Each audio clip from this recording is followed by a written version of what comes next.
શ્રીનાથજી બાવાથી જાણે દૂર જવાનું હોય, આ પ્રત્યક્ષ વિયોગ થવાનો હોય, એ રીતે શ્રી ગોસાઈજીના નેત્રો પણ સજલ જોયા. અને જ્યાં શ્રી ગોસાઈજીના નેત્ર સજલ જોયા, બધા સમજી ગયા કે આ શું લીલા છે.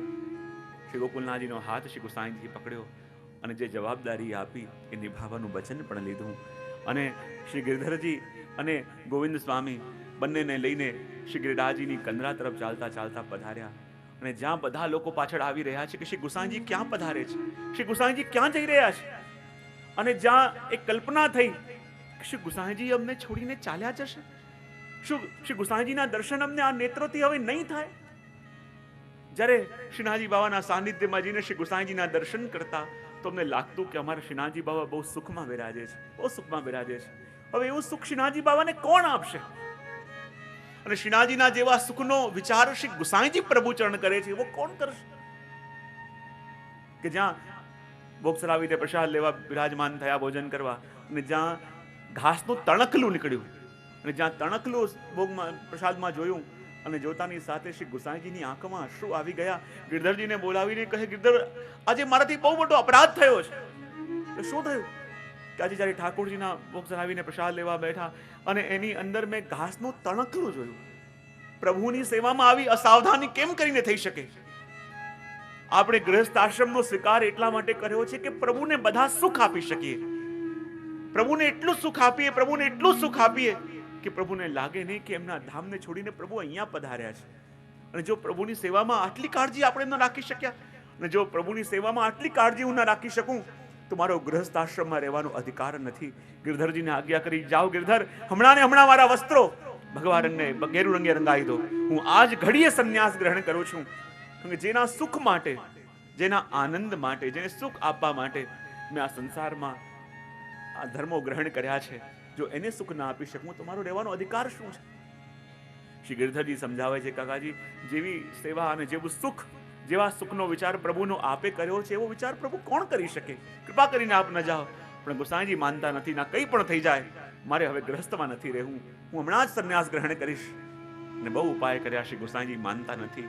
ત્યારે નાનકડા શ્રી નવનીત પ્રિયાજી પણ આવ્યા અને ગિરધરજીને પોતાની ઝઘુલા અને ટોપી આપીને કહે, ગિરધરજી, જો શ્રી ગોસાઈજી સંન્યાસ ગ્રહણ કરે છે તો મારા આ વસ્ત્રો પણ ભગવા રંગે રંગાવી દો. શ્રી ગોસાઈજી જો ગ્રહસ્થ ત્યાગ કરીને સંન્યાસ ગ્રહણ કરે તો હું પણ સંન્યાસ ગ્રહણ કરીશ, કારણ કે હું મારા શ્રી ગોસાઈજી વિના રહી ન શકું, હું મારા શ્રી ગોસાઈજી વિના એક ક્ષણ પણ રહી ન શકું. કારણ કે જેવા મારા સુખનો વિચાર એ કરે છે, એવા સુખનો વિચાર આ જગતમાં બીજો કોણ કરી શકે? ત્યારે શ્રી ગોસાઈજી માન્યા. અને આવું સુખ જે શ્રી ગોસાઈજી પ્રભુચરણે પ્રભુને આપ્યું છે, એવું કોણ આપી શકે? પણ જ્યારે આગળ ચાલતા ચાલતા શ્રી ગોસાઈજી જઈ રહ્યા છે અને પાછળ બધા વૈષ્ણવના મનમાં એક એક મનોરથ શ્રી ગોસાઈજીના, એક એક શ્રી ગોસાઈજીના સ્મરણો થઈ રહ્યા છે કે અમને છોડીને પધારી જશે, પ્રભુ કેમ કરીને સહન કરશે વિયોગ? પ્રભુનો વિયોગ કેમ કરીને અમે સહન કરી શકીશું? એવા વિચારો મનમાં ચાલી રહ્યા છે. ચાલતા ચાલતા આગળ ગયા અને જ્યાં સુંદર શિલાના મુખારવિંદને હટાવ્યો, પ્રયત્ન કર્યો, શિલા હટી ગઈ. અંદર એક કુંજનો દ્વાર ખુલ્યો અને જ્યાં શ્રી ગોસાઈજી અને ગોવિંદ સ્વામી અંદર વધાર્યા. પાછળ પાછળ દોડતા દોડતા ગિરધરજી પણ આવ્યા. ગિરધરજીથી વિયોગ સહન ન થયો. કહેવા લાગ્યા, કાકાજી આપ ઉભા રહો, કાકાજી છોડીને ન જાઓ. જો આપ પધારી જશો તો શ્રીનાથજીનું સુખ કોણ વિચાર કરશે? જો આપ પધારી જશો તો પ્રભુને સુખ કોણ આપશે? કૃપા કરીને ન જાઓ. પણ આપને તો પધારવું હતું. ધીમે ધીમે પધારી ગયા અને પોતાનો પ્રસાદી ઉપરનો ત્યાં સરકાવી ગયા. અને જ્યાં પ્રસાદી ઉપરનો સરકાયા, શ્રી ગોસાઈજી તો ભીતર પધારી ગયા. શિલા બંધ થઈ ગઈ. શિલાને હટાવવાનો પ્રયત્ન ગિરધરજી કરતા રહ્યા, પણ શિલા ન હટી. જ્યાં પ્રસાદી ઉપરનો ગોસાઈજીનો જોયો અને એ દ્રશ્ય ગિરધરજીને યાદ આવ્યું કે જ્યારે ગોસાઈજીની સાથે ગિરધરજી વ્રજભૂમિમાં ઊભા હતા, સામે કોઈ પશુ મરી ગયો છે અને કેટલાક વ્રજવાસીઓ એ પશુને વ્રજમાં ઘસીટતા ઘસીટતા લઈ જતા હતા. અને દ્રશ્ય જોઈને ગોસાઈજીની આંખમાં આંસુ આવી ગયા કે ગિરધર જુઓ તો ખરા, એ જીવ કેટલો ભાગ્યશાળી છે કે દેહ છૂટ્યા પછી પણ આ વ્રજમાં લૂંટી રહ્યો છે. જો ગિરધર, જે દિવસે હું દેહનો ત્યાગ કરું, મારી સાથે પણ આમ કરજો. જ્યાં આ શબ્દો સાંભળ્યા, ગિરધરજીને યાદ આવ્યા, શ્રી ગોસાઈજી તો સદેહ લીલામાં પધાર્યા છે, પણ જે પ્રસાદી ઉપરનો શ્રી ગોસાઈજીનો હતો, એ જ ઉપરણાને એ વ્રજમાં ઘસીટતા ઘસીટતા શ્રી ગિરધરજી બહાર પધાર્યા. અને જ્યાં ગિરધરજીને ઉપરનો લઈને આવતા જોયા અને બધા એ વૈષ્ણવ સમજી ગયા કે શ્રી ગોસાઈજીએ શું લીલા કરી છે. દુસ્કે ને દુસ્કે બધા રડવા લાગ્યા કે પ્રભુના સુખનો વિચાર હવે કોણ કરશે? પ્રભુને એ આનંદ, પ્રભુને એ સુખ કોણ આપશે? પણ શ્રી ગોસાઈજી જેમ વિયોગ આપનો છે ને આ બધી લીલાઓ ક્યાં થઈ છે? શ્રી ગોસાઈજી નિત્ય લીલામાં પધારે છે અને કહેવાય નિત્ય લીલા હમણાં ક્યાં ચાલી રહી છે કે જ્યાં પ્રગટ નિકુંજ નાયક બિરાજે છે. અને પ્રગટ નિકુંજ નાયક બીજે ક્યાંય નહીં, આ ભૂતલ પર બિરાજે છે. અને જ્યારે ભૂતલ પર જ્યાં સુધી શ્રી નિકુંજ નાયક બિરાજે છે એ પ્રભુની નિત્ય લીલા એ પણ આ ભૂતલમાં છે. અને એ પણ ભૂતલમાં હોવાને કારણે શ્રી ગોસાઈજી નિત્ય લીલામાં તો પધાર્યા. ધીમે ધીમે સમય વ્યતીત થવા લાગ્યો અને જોતામાં જ્યાં થોડો સમય અવસર વ્યતીત થયો અને શ્રી ગોસાઈજીના મનમાં જે મનોરથ હતો અને ચાચા હરિવંશજીને જે વાત કરી હતી કે ખેલેંગે એક બાર હમ શ્રી વલ્લભ કી ગોદ, કે એકવાર મારે શ્રી ગોકુલનાથજીના ઘરમાં એમના ખોળામાં ખેલવું છે. અને માનો એ મનોરથ સિદ્ધ કરવા માટે ધીમે ધીમે સમય અનુકૂળ આવ્યો. લગ્ન વાર ગ્રહ અનુકૂળ આવ્યા અને એ જ વખતે સંવત 1642માં પોષ 14ના દિવસે શ્રી ગોકુલનાથજીને ત્યાં જે પ્રથમ લાલજીનું પ્રાગટ્ય થયું શ્રી ગોપાલ લાલજી, અને કહેવાય એ સ્વયં શ્રી ગુસાઈજી પ્રગટ્યા એવું આપણે ત્યાં કહેવામાં આવે છે. શ્રી ગોકુલનાથજીના પ્રથમ લાલજી રૂપે સ્વયં શ્રી ગુસાઈજીનું પદાર્પણ થયું એમ કહી શકાય. 1645માં આપણે ત્યાં દ્વિતીય લાલજી શ્રી વિઠ્ઠલરાયજીનું પ્રાગટ્ય થયું અને 1650માં તૃતીય લાલજી શ્રી વ્રજરત્નલાલજીનું પ્રાગટ્ય થયું. ત્રણ લાલજી પધાર્યા અને ઘરની અંદર એવો આનંદ, એવો ઉત્સાહ અને આખી વૈષ્ણવી સૃષ્ટિ પરમ આનંદનો અનુભવ કરી રહી છે. કારણ કે જ્યાં પ્રતીક્ષા હતી કે શ્રી ગોકુલનાથજીના ઘરની અંદર બાળકોને રમતા માટે અમે જોઈએ અને જ્યાં ત્રણ લાલજીઓ પણ છે, બેટીજી પણ છે અને આખા ઘરની અંદર એવો આનંદ, બધા મળીને એક સાથે ઠાકોરજીની સેવામાં પહોંચે છે, બધા મળી એક સાથે પ્રભુને ટહેલ, પ્રભુને સુખ આપે છે. અને દર્શન કરીને વૈષ્ણવના નેત્ર ધન્ય થવા લાગ્યા કે કેવી કૃપા, આ કેવો અનુગ્રહ. પણ ધીમે ધીમે સમય વ્યતીત થવા લાગ્યો અને ધીમે ધીમે જ્યાં સમય વ્યતીત થવા લાગ્યો શ્રી ગોકુલનાથજીના સ્વભાવ, શ્રી ગોકુલનાથજીના કૃપાને કારણે એ સમયે શ્રી ગોકુલનાથજીનો પ્રભાવ એટલો બધો વૈષ્ણવ સૃષ્ટિમાં વધી ગયો, એટલો બધો પ્રભાવ વૈષ્ણવ સૃષ્ટિ પર પડવા લાગ્યો કે જે પણ વૈષ્ણવ આવતા સીધા શ્રી ગોકુલનાથજી પાસે જાય. અને જ્યાં એટલો બધો પ્રભાવ શ્રી ગોકુલનાથજીનો વધવા લાગ્યો, પ્રભાવ દિવસે દિવસે વધવા લાગ્યો અને એને અનુરૂપ કેટલીક વાર કોઈક વ્યવસ્થાના રૂપમાં ગ્રહ કલેશ પણ થવા લાગ્યો. અને જ્યાં ગ્રહ કલેશ પણ ઉપસ્થિત થયો, કારણ કે શ્રી ગોકુલનાથજીનો પ્રભાવ એટલો બધો વધવા લાગ્યો, બધાને લાગતું કે જ્યેષ્ઠ પોતે જ છે, એ રીતે બધા વ્યવહાર કરવા લાગ્યા. અને જ્યાં અંદર પરસ્પર બંદૂક થવા લાગ્યું અને એકવાર શ્રી ગિરધરજીએ આવીને કહ્યું કે હવે મને લાગે છે કે બધાનો પરિવાર વધી ગયો છે, તો વ્યવસ્થાના અંગરૂપે આપણે ઘરનું વિભાજન કરી દેવું જોઈએ.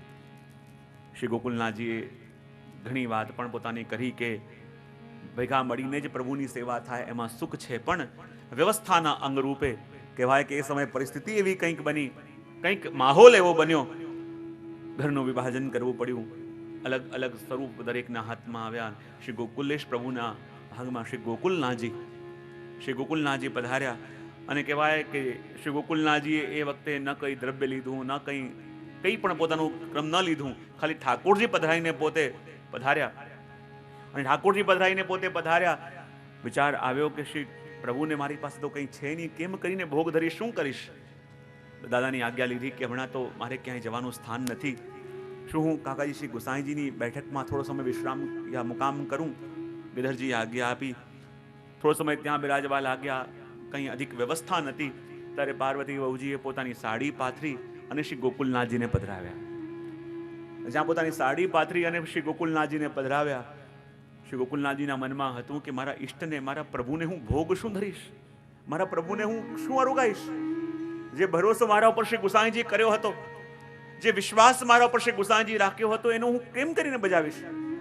મારા ઈષ્ટ મારું સર્વસ્વ છે, એમને કેમ કરીને ભોગ ધરું? એમની પાસે એક સ્વર્ણની મુદ્રિકા હતી. એ જ વખતે પોતાની મુદ્રિકા કાઢી એ વખતે કહું, જાઓ આ મુદ્રિકા વેચી દો અને એનું જે પણ કંઈ દ્રવ્ય આવે એ તમે લઈને આવો. અને જ્યાં મુદ્રિકા વેચી અને કાચી સામગ્રી લઈને આવ્યા, ત્યારે સામગ્રી શ્રી ગોકુલનાથજીએ અને પાર્વતીજીએ પોતાના હાથે સિદ્ધ કરી અને શ્રી ગોકુલનાથજીને રાજભોગ ધર્યો. અને એ રીતે જ્યાં સમય વ્યતીત થતો હતો, એક સમય આપના દર્શન માટે દેવા અને દેવગા નામના દ્વારપાલો આવ્યા ને જ્યાં એમણે જોયું કે શ્રી ગોકુલનાથજીને આટલો શ્રમ પડી રહ્યો છે, પ્રભુને પણ એટલો શ્રમ, સેવ્ય અને સેવક બંનેને શ્રમ છે, તો શું કરું? અને જે દેવા અને દેવકા નામના દ્વારપાલ આવ્યા હતા એમણે પોતાનું ઘર શ્રી ગોકુલનાથજીને ભેટ કર્યું કે કૃપાનાથ, જ્યારે આપ આપના પરિવાર માટે આટલું કરી રહ્યા છો, જ્યારે આપ આપના સેવ્ય માટે આટલું કરી રહ્યા છો, તો કૃપાનાથ આ અમને પણ લાભ આપો, અમને પણ મોકો આપો કે પ્રભુ અમે અમારા ગુરુ માટે કંઈક કરી શકીએ. ને જ્યાં શ્રી ગોકુલનાથજી પોતાના પ્રભુને લઈને ત્યાં પધાર્યા, ત્યાં બિરાજ્યા પણ ખરા. અને શ્રી ગોકુલનાથજીએ જોયું કે એક એક કરીને હવે જેમ કસોટીઓનો કાલ પ્રારંભ થઈ રહ્યો છે. આચાર્ય જે પણ જીવન જીએ છે, માનો એ પોતાના નિજજનોને ઉપદેશ આપવા માટે, પોતાના જીવોને એક પ્રેરણા આપવા માટે. અને ગોકુલનાથજી પોતાના વચનામૃતોને એક એક નોંધતા પણ ગયા કે જ્યારે કલ્યાણ માટે પૂછ્યું હતું, કૃપાનાથ આ વૈષ્ણવ ઠાકોરજીની સેવા તો કરે છે, ભાવ જાગે છે, પણ પ્રભુ મળતા કેમ નથી? ભાવથી તો પ્રભુ મળે, અને કેટલાક વૈષ્ણવો જોએ એટલો ભાવ દેખાય, એટલો ભાવ આપણને લાગે આને તો પ્રભુ મળવા જોઈએ, પણ પ્રભુ મળતા કેમ નથી? ત્યારે ગોકુલનાથજી કહે, હૃદયમાં ભાવ તો જાગે છે, પણ ભાવ અખંડ સ્થિર રહેતો નથી. અને જ્યાં અખંડ સ્થિર રહેતો નથી, તો પછી એ ભાવ પ્રભુને લાયક યા પ્રભુને પામી શકાય એવો રહેતો નથી. અને જ્યાં પ્રભુને પામી ન શકાય એવો ભાવ રહે છે, કલ્યાણ ભટ્ટ કૃપાના સમજમાં ન આવ્યું, આ ભાવ સ્થિર કેમ નથી રહેતો? ત્યારે ગોકુલનાથજી કહે, અસાવધાનીને કારણે. કલ્યાણ ભટ્ટ કે અસાવધાની કેવી? તો કહે કે જે રીતે એક તેલની ધારા પડે, અને તેલની ધારા જ્યારે પાત્રમાં પડે તો વચ્ચેથી ક્યાંય તૂટતી નથી, અને વચ્ચેથી તૂટતી નથી તો પાત્રમાં બધું ગ્રહણ થઈ શકે. એમ આપણું પણ જે પ્રભુ માટેનો ભાવ છે, એ ભાવ જ્યારે પ્રભુની કૃપા હોય, અનુગ્રહ હોય ત્યારે તો જાગે છે, પણ જરાક વચ્ચે કસોટી આવે અને એ તૂટતા એને વાર નથી લાગતી. અને જ્યાં ભાવ તૂટ્યો તો અહીંયાથી હવે નવેસરથી બધી યાત્રા પ્રારંભ કરવી પડે. જે સમયે ભાવ તૂટે છે ત્યાંથી વ્યક્તિ પોતાની યાત્રા ફરી પાછળથી પ્રારંભ કરવી પડે છે. અને જ્યાં ફરી પાછળથી પ્રારંભ કરવી પડે છે, તો હમણાં સુધી જે પણ કંઈ કર્યું, જે પણ કંઈ સાધન કર્યા, જે પણ કંઈ પ્રવૃત્તિ કરી, અને જ્યાં ભાવ જાગ્યો હતો ને ભાવ ખંડિત થયો, સમજી લો એ બધું ત્યાં આપણે ગયું એડે, અને ફરીથી પ્રારંભ કરવો પડે. તો કહે કૃપાનાથ, ભાવ ખંડિત કેમ કરીને થતા બચાવાય? શ્રી ગોકુલનાથજી કહે કે જો આ જીવનની અંદર પ્રભુ કસોટી પણ જીવની કરે છે, અને જ્યારે કસોટી પણ જીવની પ્રભુ કરે તો એ વૈષ્ણવનું કર્તવ્ય છે કે કેવી પણ પરિસ્થિતિ હોય એમાં પ્રભુના માટેનો ભાવ તૂટવા ન દે. વસ્તુ જશે તો ફરી આવશે, પણ જો ભાવ ગયો તો એ પાછો આવવાનો નથી. પોતાના ભાવનું પોષણ કરો. અને ઘણીવાર વસ્તુને બચાવવા માટે થઈ આપણે પોતાના ભાવને ખંડિત કરતા રહીએ છીએ. શ્રી ગોકુલનાથજી કહે, વસ્તુ જશે તો ફરી આવશે, પણ આ ભાવ એકવાર ખંડિત થયો, કેટલી લાંબી યાત્રા કરીને આપણે અહીંયા સુધી પહોંચ્યા છીએ, અને જ્યાં ભાવ ખંડિત થયો ફરી એ યાત્રા ત્યાંથી પ્રારંભ કરવી પડે. અને આપણી દશા પેલા બળદની જેમ જ થઈ જાય. એટલા માટે કહ્યું કે ભાવને ખંડિત થતા કેમ કરીને બચાવાય? તો ગોકુલનાથજી કહે કે જ્યારે આપણને લાગે કે થોડો કસોટીનો સમય ચાલી રહ્યો છે, અને કસોટીનો સમય ચાલી રહ્યો છે તો પ્રભુનો તો સ્વભાવ છે કે પોતાની ભક્તોની રક્ષા કરવા માટે આવે, પણ હમણાં પ્રભુ છે એવો અનુભવ થતો કેમ નથી? ત્યારે શ્રી ગોકુલનાથજી કહે, જ્યારે આવું પરિસ્થિતિ આવે ત્યારે માનવું કે ઠાકોરજીને હમણાં પોતાને છુપાવવાની લીલા કરીને આનંદ લેવો છે, અને પોતાને છુપાવવાની લીલા કરીને આનંદ લેવો છે તો પ્રભુની એ લીલાનો સુખ માણો. કહેવાય કે જ્યારે કોઈ એવો સમય આવે કે આપણને વગર કારણે ક્યાંક દંડ મળે, આપણને શિક્ષા મળે, ત્યારે માનવું કે ઠાકોરજી આ વેદનો મહિમા વધારી રહ્યા છે. કે જે માણસ કોઈ કર્મ કરે તો કદાચ એને દંડ મળે, અને દંડ મળે જે વેદમાં નિષિદ્ધ કરેલું છે, તો માનવું પ્રભુ આ વેદનો કર્મ કરી બધી વસ્તુ ટાળી રહ્યા છે. કારણ કે પ્રભુના સાનિધ્યની અંદર આપણી બધી વસ્તુ કઈ કઈ ટળી રહી છે આપણને ખબર ન હોય. ઘણી વાર પ્રસંગ મારો કહેતો હોઉં છું પ્રવચનમાં કે જેમ ઠાકોરજીના સાનિધ્યથી શું શું ટળે આપણું. કેટલાક લોકોના ભાગ્યમાં લખાયું હોય કે એમને બિલકુલ છાપરા વિનાના ઘરમાં રહેવાનું થશે, બહુ તકલીફ વેઠવી પડશે, બહુ અસહન કરવું પડશે, અને આપણા ભાગ્યમાં લખાયું છે તો ભોગવું તો પડે. માથે છાપરું પણ નહીં હોય, ઘર બહાર વિના થઈ જશો, ઘર પણ નહીં રહે એવી ક્ષણિક દશા થશે. અને જ્યારે પ્રભુનો અનુગ્રહ કરે અને પ્રભુની કૃપા દ્રષ્ટિ થાય તો જે આપણા ભાગ્યમાં લખ્યું છે ભોગવું તો પડે, તો ભોગવે કેવી રીતે? તો ઠાકોરજી કૃપા કરી એને વ્રજયાત્રા કરવા માટે મોકલી દે. 40 દિવસ સુધી છાપરા વિનાના ઘરમાં રહે. વરસાદ આવે, પાણી ભરાય, આંધી આવે, પાલ પણ ઉડી જાય, ઘર બાર વિનાનો થઈ જાય. અને આ બધા અનુભવ જીવ ત્યાં કરીને આવે. અને બધા અનુભવ જીવ ત્યાં કરે એનો મતલબ જે આપણા ભાગ્યમાં લખાયું હતું એ પણ પ્રભુએ કૃપા કરીને ટાળી દીધું. તો પ્રભુની કૃપાનો અનુભવ જે જીવનના એક એક ક્ષણે, એક એક પલે જીવ કરે ત્યારે એને એનો અનુભવ થાય. અને કહે કે જ્યારે પ્રભુ આપણને ભય બતાવે ત્યારે માનવું કે આ શાસ્ત્રને મહત્વ પ્રભુ આપી રહ્યા છે. અને કહેવાય કે જ્યારે અચાનક આપણને દેહમાં ખૂબ તાવ આવી જાય, શરીર કામ ન કરે, ઘરમાં બિલકુલ ઉઠી ના શકે એવી દશા થઈ જાય, ગોકુલનાથજી કે ત્યારે પણ પ્રભુની ઈચ્છા એમ માનવી કે આજે ઠાકોરજીને કોઈ ઘરના બીજા જીવની સેવા લેવાનું મન થયું છે, એમાં પણ ફરિયાદ નહીં કરવી. જ્યારે પ્રભુ કોઈ પણ લીલા કરે, કોઈ પણ ક્રિયા કરે, એમાં પ્રભુનો જ્યારે સુખ અને પ્રભુની કૃપાનું દર્શન કરશો તો ભાવ ખંડિત નહીં થાય. અને કહે યદિ તમારા ઉપર કોઈ દોષારોપણ પણ કરે અને દોષારોપણ પણ કરે તો માનવું કે મારી અંદર કોઈ એક દોષ એવો હતો જે મને દેખાતો નહોતો પણ એ ઠાકોરજી કૃપા કરીને ગોતી આપ્યો. કે હવે મને ખબર પડી ગઈ કે મારે મારી અંદરથી શું ખરાબી દૂર કરવાની છે. મને ખબર પડી ગઈ મારી અંદરથી કયો એવો દોષ છે મારા પ્રભુને ગમતો નથી જે મારે દૂર કરવાનું છે. અને એ દરેક લીલાની અંદર, દરેક ક્રિયાની અંદર જ્યારે પ્રભુની કૃપાનો અનુભવ થવા લાગે ત્યારે માનવું કે જ્યારે લૌકિક વિપત્તિ આવી પડે ત્યારે માનવું આ પણ પ્રભુની કૃપા છે કે પ્રભુ કૃપા કરી મારા લૌકિક બંધનો કાપી રહ્યા છે. હું તો કાપી શકતો નહોતો, મારી પાસે તો એટલું સામર્થ્ય નહોતું, પણ જ્યારે એમ માનીશું તો આપણને લાગશે કે પ્રભુ માટેનો જે ભાવ છે એ ભાવ અખંડ રહેશે. અને જ્યાં સુધી વ્યક્તિ જેટલા વધારે સમય સુધી પોતાના ભાવને અખંડ રાખી શકે એટલી સંભાવના વધી જાય. લોકો કહે કે અમારે પ્રભુને મળવું છે, પ્રભુને પામવું છે, પ્રભુ પાસે જવું છે. પ્રભુ પાસે ક્યારે જવાય નહીં. પ્રભુ પાસે આપણે જઈ ન શકીએ. ખાલી ભાવને અખંડ કરો. જેને જેને પણ પ્રભુને પામ્યા છે એ ગયા નથી, પ્રભુ પોતે એની પાસે આવ્યા છે. અને જ્યારે ભાવ અખંડ હશે તો જવું નહીં પડે, પ્રભુ ગોતતા ગોતતા તમારી પાસે આવશે.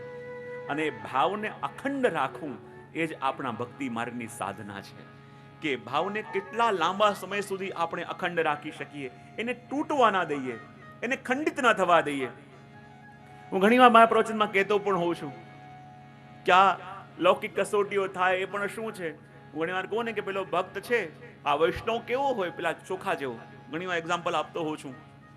એ ચોખા હોય એ તમે ખેતરમાંથી લાવો તો સીધું એક ન ખવાય, પહેલા એને ખાંડે અને કહેવાય પહેલા એને ખાંડવામાં આવે અને જે ખાંડતા તૂટે નહીં પછી એની યાત્રા આગળ જાય. તો આ ભક્તિની દશા બરાબર પેલા ચોખા જેવી છે. જ્યારે આ ભક્તિ માર્ગમાં શરૂઆતમાં આગળ ચાલે અને જ્યાં પહેલું કદમ વધારે અને ભક્તિ માર્ગમાં ચાલવાનો પ્રયત્ન કરે એટલે ઠાકોરજી કે જરા હું પણ જોઉં કે કેટલું દૃઢતા તારી અંદર છે. પેલા ખાંડવાનો પ્રયત્ન પણ કરે. અને ખાંડવાનો એટલે એક બે ઝટકા એવા મોટા લાગી જાય, કાચું પોચું હોય તો ત્યાંથી પાછો વળે, પણ પાકો હોય તો હજી આગળ જાય. અને હજી આગળ જાય ત્યાં એની યાત્રા ન અટકે. બરાબર ખાંડવામાં આવે અને ખાંડતા બચી જાય પછી એને સુપડાથી ઝાટકવામાં આવે. અને જ્યારે સુપડાથી ઝાટકવામાં આવે તો જે ફોતરા હોય ઉડી જાય અને જે સાચો ચોખ્ખો હોય એ ત્યાં રહે. તો એ રીતે જ્યારે ખાંડતા બચી જઈએ તો આગળ યાત્રા આપણી થાય કે એવી આંધી ચાલે, એવા માહોલ બની જાય, એવી પરિસ્થિતિ થઈ જાય ત્યારે માનું કે આ ઠાકોરજી ઝાટકી રહ્યા છે. એ જોવા માંગે છે કે ખરેખર ચોખાનો દાણો છે કે ફોતરા છે.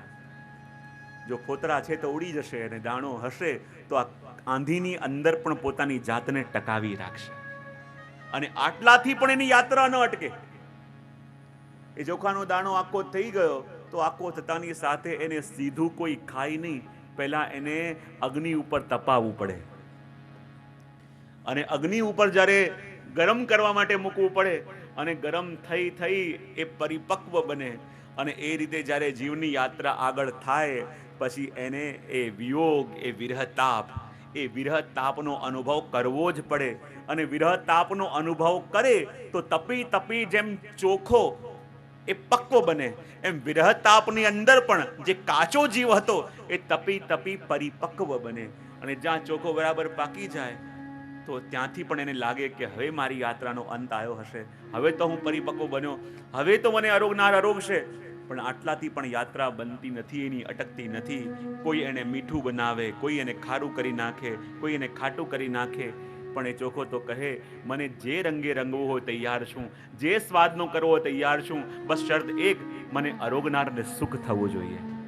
બસ આ જ ભક્તનું લક્ષણ છે.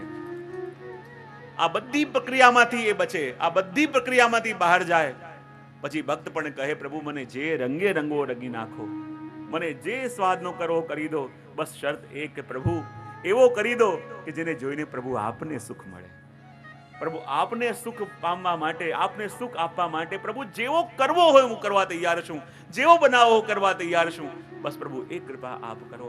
અને એ પ્રભુના માટેના ભાવને અખંડ રાખો, એ પણ સાધના. ઘણી વાર કહેતો હોય છે ને, પેલો બધા સંતો બેઠેલા હતા ને ત્યાં પેલા જલનો ઘડો લઈને મૂક્યો કોઈએ અને કહ્યું કે સંતો આનો જલ અરોગશે. ને જ્યાં કહ્યું સંતો આનો જલ અરોગશે, અને બધા લોકો બોલ્યા જુઓ તો ખરા આ ઘડો કેટલો ભાગ્યશાળી છે કે આનું જલ સંતો બધા અરોગશે.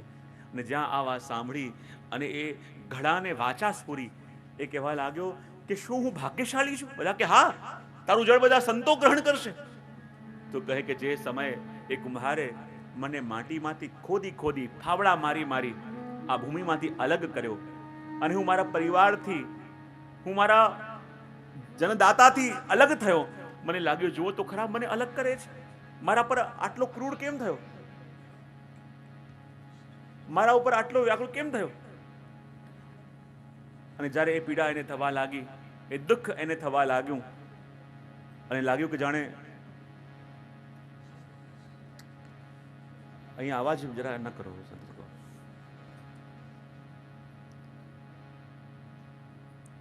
બોલે કૃષ્ણ કનૈયા.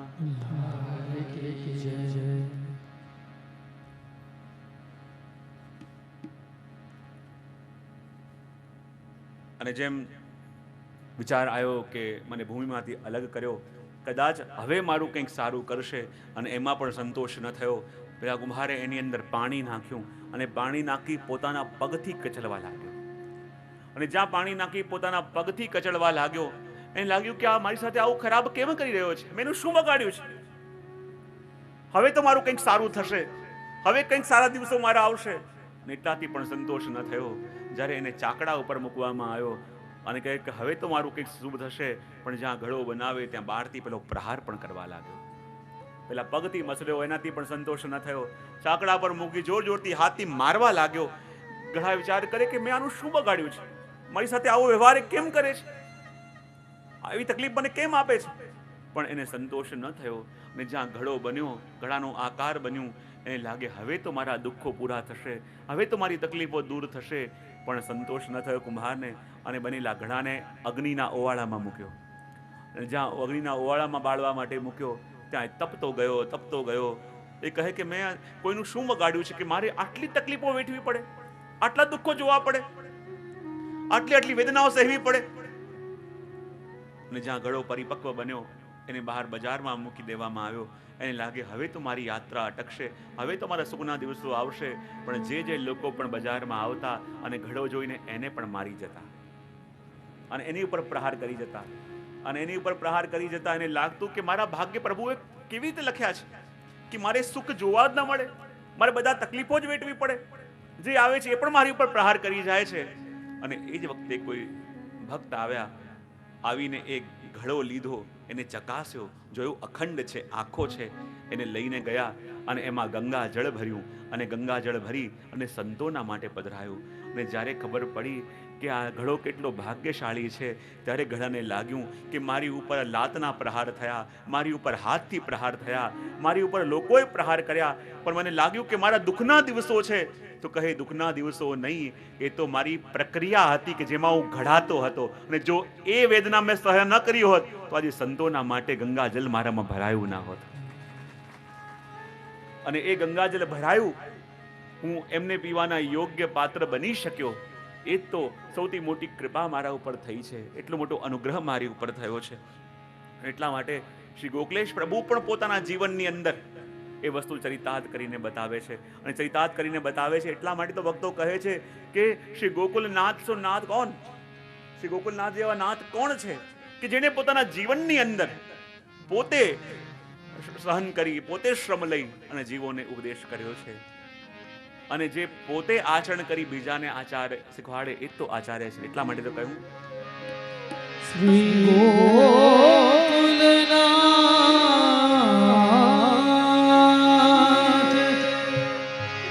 શ્રી ગોકુલનાથ શ્રી ગોકુલનાથ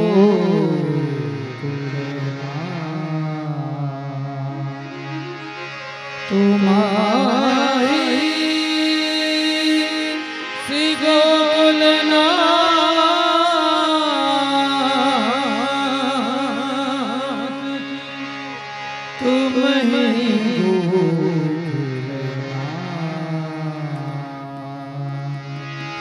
तुम ही गोकुलनाथ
तुम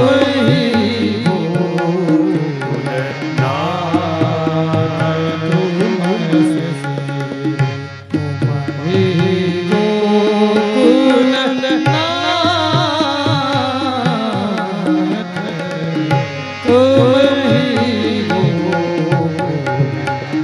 तुम ही गोकुलनाथ तुम કોઈ કહે પ્રભુ જેવી લીલા આપે કરી છે અને જે રીતે આપ જીવોને પ્રભુની સન્મુખ કરી રહ્યા છો, યદિ હું આપની બરાબરી કોઈનાથી કરવા માંગુ કે આપને કોની ઉપમા આપું, હું કોની સાથે આપની સરખામણી કરું?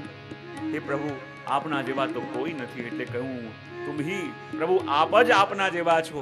આપના જેવા પ્રભુ આપના સિવાય બીજા કોણ થઈ શકે?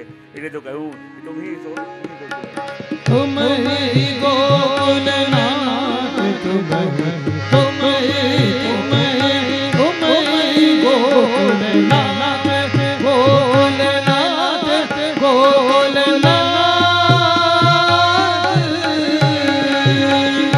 तुम ही गोकुलनाथ.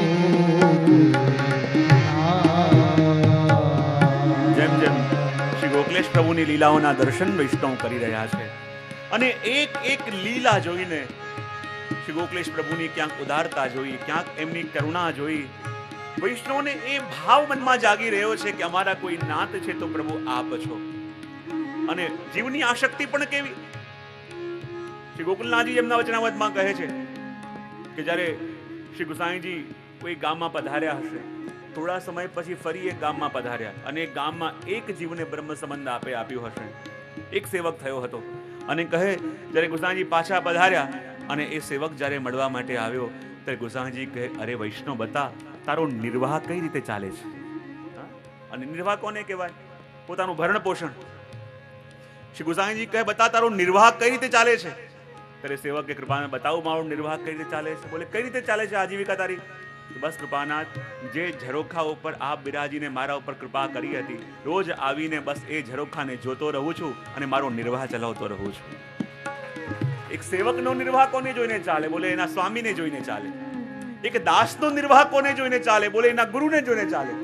બસ રોજ આવીને ઝરોખાની સામે ઉભો રહું કલાકો સુધી, ટગર ટગર પ્રભુ એ સ્થાનને જોયા કરું અને એ મનમાં ભાવના કરું કે પ્રભુ આપ અહીંયા બિરાજેલા છો અને આપના દર્શન કરી કરી મારો નિર્વાહ ચાલે છે. એ જ રીતે જીવો પણ કહે કે શ્રી ગોકુલેશ પ્રભુની જે એક એક કૃપા, એનું દાન આપ કંઈ કહે પણ આપના આચરણ દ્વારા જે આપ બતાવે છે, આપની એક એક ઉદારતા દ્વારા જે આપ સિદ્ધ કરે છે, એ જોઈ જોઈ વૈષ્ણવના ભાવોના પોષણ થાય છે. એ જોઈને આ દેવી જીવોનો નિર્વાહ ચાલે છે. શ્રી ગોકુલેશ પ્રભુ પોતાની લીલાઓ દ્વારા જીવોનો નિર્વાહ કરે છે, પોતાના વચનો દ્વારા જીવોનો નિર્વાહ કરે છે અને એ નિર્વાહ જે જીવો કરી શકે છે એ તો ધન્ય છે. એટલા માટે કહે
શ્રી ગોકુલનાથજીના જીવન ઉપરથી જ્યાં કસોટીનો સમય ભક્તોને લાગી રહ્યો છે, શ્રી ગોકુલેશ પ્રભુ વિરાજ્યા છે અને વૈષ્ણવો કહે કૃપાનાથ આ બધું કેમ થઈ રહ્યું છે, આ બધું શું થઈ રહ્યું છે?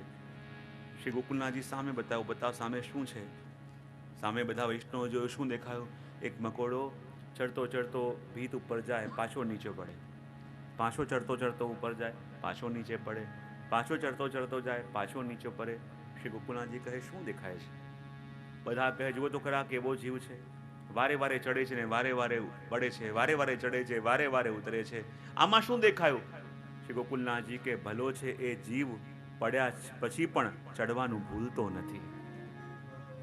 કેટલી વાર પ્રભુ એને અલગ અલગ પરિસ્થિતિમાં મૂકે તો પણ પ્રભુના ચરણ સુધી જતા એ પોતાને રોકે ના. કેટલી વાર પ્રભુ પ્રયત્ન કરે કે એવી માહોલ બનાવે, એવો પરિસ્થિતિ બનાવે, પણ એમાંથી પણ જે પ્રભુની તરફ જવાનું ભૂલે નહીં, એ જ તો વૈષ્ણવ છે. પછી શ્રી ગોકુલેશ પ્રભુ ગુજરાતમાં પ્રવાસ કરવા માટે પધાર્યા અને ગુજરાતના અનેક અનેક ભાગોમાં પધારી આપે અનેક જીવો ઉપર કૃપા પણ કરી. અને જ્યાં જ્યાં આપ પધાર્યા, દ્વારિકા કહીએ આપણે કે ગુજરાતના અનેક ક્ષેત્રોની અંદર બધે વિચરણ કરતા કરતા જ્યાંની સેવાની વ્યવસ્થા અવ્યવસ્થિત હતી ત્યાં વ્યવસ્થિત પણ કર્યું. અને અનેક જગ્યાએ પરિભ્રમણ કરતા કરતા ઘણા સમય સુધી શ્રી ગુજરાતમાં આપ બિરાજ્યા. અને પુનઃ જ્યારે પાછા પધાર્યા અને ગુજરાતની ભૂમિ માટે એમ કહેવાય કે ગુજરાતથી આવીને શ્રી ગોકુલેશ પ્રભુને લાગ્યું કે હવે મારે વધારે પરિભ્રમણ કરવું નથી, હવે અહીંયા સ્થિર બિરાજવું છે. અને જ્યાં આ વિચાર શ્રી ગોકુલનાથજી કર્યો કે હવે પ્રભુની સેવામાં વૈભવ વધારવો છે, આ બધો ક્રમ કરવો છે, અને જ્યાં પ્રવાસ ન કરવાનો સંકલ્પ શ્રી ગોકુલનાથજીએ કર્યો, એ જ સમયે એક નવી વાત આવી. અને કહેવાય કે જ્યારે શ્રી ગુસાઈજી પ્રભુચરણ લીલામાં પધાર્યા એ પૂર્વ કેટલું કરજ બાકી હતું. અને કહેવાય કે કરજની રકમ વધી એ સમયે 32,000 થઈ ગઈ હતી. અને જ્યારે 32,000 રકમ થઈ ગઈ હતી અને જે કરજદારો હતા એ ગિરધરજીના બાળકો પાસે આવ્યા અને કહેવા લાગ્યા કે શ્રી ગુસાઈજીના સમયથી ભગવત સેવાના અર્થે કે કોઈક કારણસર જે કર્જ લીધું હતું એની રકમ વધીને 32,000 થઈ ગઈ છે અને એ રકમ કેમે કરીને અમને જોઈએ.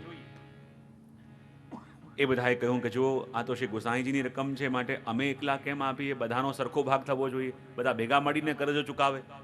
અને જ્યાં આ વાત કહી અને કહે કે આ બધી સંપત્તિનો અમુક ભાગ તો શ્રી ગુસાઈજીએ ગોકુલનાથજીને આપી દીધું છે, એટલે ત્યાંથી પણ લો.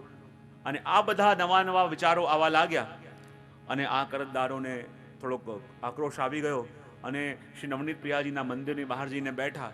અને નવનીત પ્રિયાજીના જે રાજભોગનો સમય હતો એ લોકોએ રાજભોગ ભોગ આવતા અટકાવી દીધો અને કહે કે જ્યાં સુધી આ કરજ અમને ન ચૂકતું થાય, શ્રી નવનીત પ્રિયાજીને રાજભોગ ના આવવા દઈએ. અને આ જગ્યાએ અહીંયા શ્રી ગોકુલનાથજીને ખબર પડી કે શ્રી નવનીત પ્રિયાજીનો જે રાજભોગ છે એ અટકાવવામાં આવ્યો છે. શ્રી ગોકુલનાથજી એ લોકોને બોલાવ્યા કે શું થયું છે. ત્યારે કહે કે શ્રી ગુસાઈજીના સમયનો જે કરજ છે વધીને 32,000 થયો છે અને જે કરજ આજ્ઞા કરી છે કે આ બધાએ સરખે ભાગે આપવાનો છે. શ્રી ગોકુલનાથજી કહે કે આ કરજ શેનો છે? તો કહે કે એ સમયે જ્યારે શૈયા મંદિર સિદ્ધ કરવાનું હતું, શ્રીનાથજી આજ્ઞા કરી હતી કે મારે હમણાં ને હમણાં નવું શૈયા મંદિર સિદ્ધ કરો. ક્યાંય વ્યવસ્થા ન હતી એટલે કંઈક કરજ લીધું હશે અને વધીને 32,000 થયું છે, માટે કેમે કરીને એ કરજ જ્યાં સુધી પૂરું ન થાય શ્રી નવનીત પ્રિયાજીને ભોગ નહીં આવે. અને જ્યારે ગોકુલનાથજી શ્રી ગોકુલેશ પ્રભુને એમના ઈષ્ટને રાજભોગ ધરીને બહાર પધાર્યા અને જ્યાં સમાચાર મળ્યા કે શ્રી નવનીત પ્રિયાજીનો રાજભોગ અટકાવવામાં આવ્યો છે, ખૂબ પીડા આપને થઈ. પોતાની ગાદી પર પણ ન બેઠા, ભોજન કરવા પણ ન ગયા અને ચટાઈ પાથરીને પોતે બિરાજમાન થઈ ગયા. અને જ્યાં ચટાઈ પાથરીને આ બિરાજમાન થઈ ગયા અને ત્યાં બધા કરજદારો આવ્યા અને કરજદારોને ગોકુલનાથજી કહ્યું કે શું થયું? તો કહે કે અમે આ કર્જ માંગવા માટે કૃષ્ણજીના લાલજી પાસે ગયા હતા. એમણે કહ્યું કે શ્રી ગુસાઈજીએ તો બધી સંપત્તિ ચંબાભાઈ સાથે શ્રી ગોકુલનાથજીને આપી દીધી છે, માટે એમની પાસે જઈને કર્જ લો. અને પત્ર પણ બતાવ્યો. અને જ્યારે ગોકુલનાથજી એ પત્ર વાંચ્યો અને પત્ર વાંચતાની સાથે આપ કંઈ ન બોલ્યા. એમ કહ્યું કે ભલે મને આ આજ્ઞા થઈ છે તો મારે મારો ભાગ આપવો નથી, પણ આ સમગ્ર કરજને ચૂકવવાની જવાબદારી હું લઉં છું. આ સમગ્ર બધો કર્જ હું ભોગવીશ. બધા વૈષ્ણવ કહેવા લાગ્યા, કૃપાનાથ આપ આ કર્જ કેમ ભોગશો? આપની પાસે તો કંઈ છે નહીં અને આપે કંઈ કર્યું પણ નથી. ગોકુલનાથજી કે ના, મારો આ ધર્મ છે, મારો આ કર્તવ્ય છે. અને શ્રી ગિરધરજી પણ કહ્યું છે કે જ્યાં સુધી બધો કર્જ ન ચૂકાય, બધી વ્યવસ્થા ન હોય, ત્યાં સુધી ગોકુલ નહીં પધારે. તમારે કેમે કરીને આ બધો કર્જ ચૂકતે કરવો જ છે. બધા વૈષ્ણવ કહેવા લાગ્યા, કૃપાનાથ આવી વ્યવસ્થા ક્યાંથી થશે? કઈ રીતે આપણે વ્યવસ્થા કરીશું અને કઈ રીતે આ કર્જ ચૂકવાશે? શ્રી ગોકુલનાથજી કે કંઈ પણ હોય, પિતૃ ઋણને ચૂકવવું એ પુત્રનું કર્તવ્ય છે અને કર્તવ્ય હું ચૂકતે કરીને રહીશ. કેમ કરીને રહીશ? બધે વાત ફેલાવા લાગી. બધા વૈષ્ણવ પણ આવીને કહે કે કૃપાનાથ, જ્યારે કર્જ ચૂકવવું હોય તો આપના ભાગનું જે બનતું હોય આપ એ ભરો. બધું આપે કેમ કરવું પડે? પણ પણ ગોકુલનાથજીએ કે ના, મેં વચન આપ્યું છે એ ઘરની અંદર આનંદ રહેતો હોય, ઘરમાં બધાને સુખ થતું હોય, તો આ જેટલો પણ કરજ છે એ બધો કરજ હું પોતે ચૂકતે કરીશ. ને જ્યાં બધે આ વાત ફેલાઈ ગઈ, બધે લોકો આવીને આગ્રહ કરે છે કે પ્રભુ કેમે કરીને આ ભોજન કરવા પધારો. શ્રી ગોકુલનાથજી કહે કે ના, જ્યાં શ્રી નવનીત પ્રિયાજીને રાજભોગ નથી આવ્યો અને માથે કરજ હોય કેમ કહીને ભોજનમાં પધારું. એટલે જ્યાં સુધી શ્રી ગુસાઈજી માટેનો આ બધો કરજ હું ચૂકતે નહીં કરું ત્યાં સુધી હું ભોજન નહીં કરું. બધા કરવા લાગ્યા, કૃપાનાથ એવું કરો, એવું હોય તો અમે આપને આ દ્રવ્ય આપી દઈએ. ગોકુલનાથજી કહે ના, કે મારા પિતાનું દ્રવ્ય છે, મારા પિતાનું કરજ છે, હું તમારાથી કેમ સહયોગ લઉં. બધા કે કૃપાનાથ પણ ક્યાંથી વ્યવસ્થા થશે. ગોકુલનાથજી કે કંઈ પણ થાય, કંઈ પણ કરવું પડે, પણ એ કરજ તો હું ચૂકતે કરીશ અને મારો ધર્મ નિભાવીશ. બધાએ પ્રયત્ન કર્યા સમજાવવાના, પણ શ્રી ગોકુલનાથજી માનતા નથી. ત્યારે વૈષ્ણવ આવીને સમજાવે, કૃપાનાથ જો બધા કહી રહ્યા છે કે શ્રી ગુસાઈજીનું સંપત્તિ આપને મળી છે, પણ આપની પાસે તો છે નહીં, અને કદાચ જો આપ ક્યાંકથી ભેગું કરી, ક્યાંકથી સેવા લઈ અને આપશો તો પણ બધા એમ જ કહેશે કે જો ગુસાઈજીનું જે દ્રવ્ય લીધું હતું, ગુસાઈજીની સંપત્તિ હતી, એમાંથી આપ્યું. માટે કંઈક ઉપાય કરવો પડશે. બધા કે શું કરીએ. ત્યાં ગોકુલનાથજીના સેવક લાડભાઈ આવ્યા અને લાડભાઈ આવીને કહ્યું, જે કૃપાનાથ આપ આજ્ઞા કરો તો મારી એવી ઈચ્છા છે કે આ ગરજની જે પણ કાંઈ રકમ છે એ કૃપાનાથ એ હું આપને આપું. ગોકુલનાથજી કહે તમારું દ્રવ્ય હું શા માટે લઉં, આ મારો જવાબદારી છે અને મારી જવાબદારી હું પોતે નિભાવીશ. લાડભાઈ કે કૃપાનાથ જ્યારે આપના સેવક થયા, આપને પોતાનું સર્વસ્વ માન્યું, પછી પ્રભુ અમારું રહ્યું શું છે. પ્રભુ અમારું કંઈક જુદું થોડી છે આપનાથી, અને અમારું જે પણ કંઈ છે આપની કૃપાથી છે અને આપના માટે છે. એ કૃપાનાથ આપ એનો સ્વીકાર કરો. પણ શ્રી ગોકુલનાથજી સ્વીકાર નથી કરી રહ્યા. બધા આવીને સમજાવે છે, બધા આવીને વિનંતી કરે છે, કૃપાનાથ આપ સ્વીકાર કરો તો જ આ કાર્ય થઈ શકશે, બધું અનુકૂળ થશે.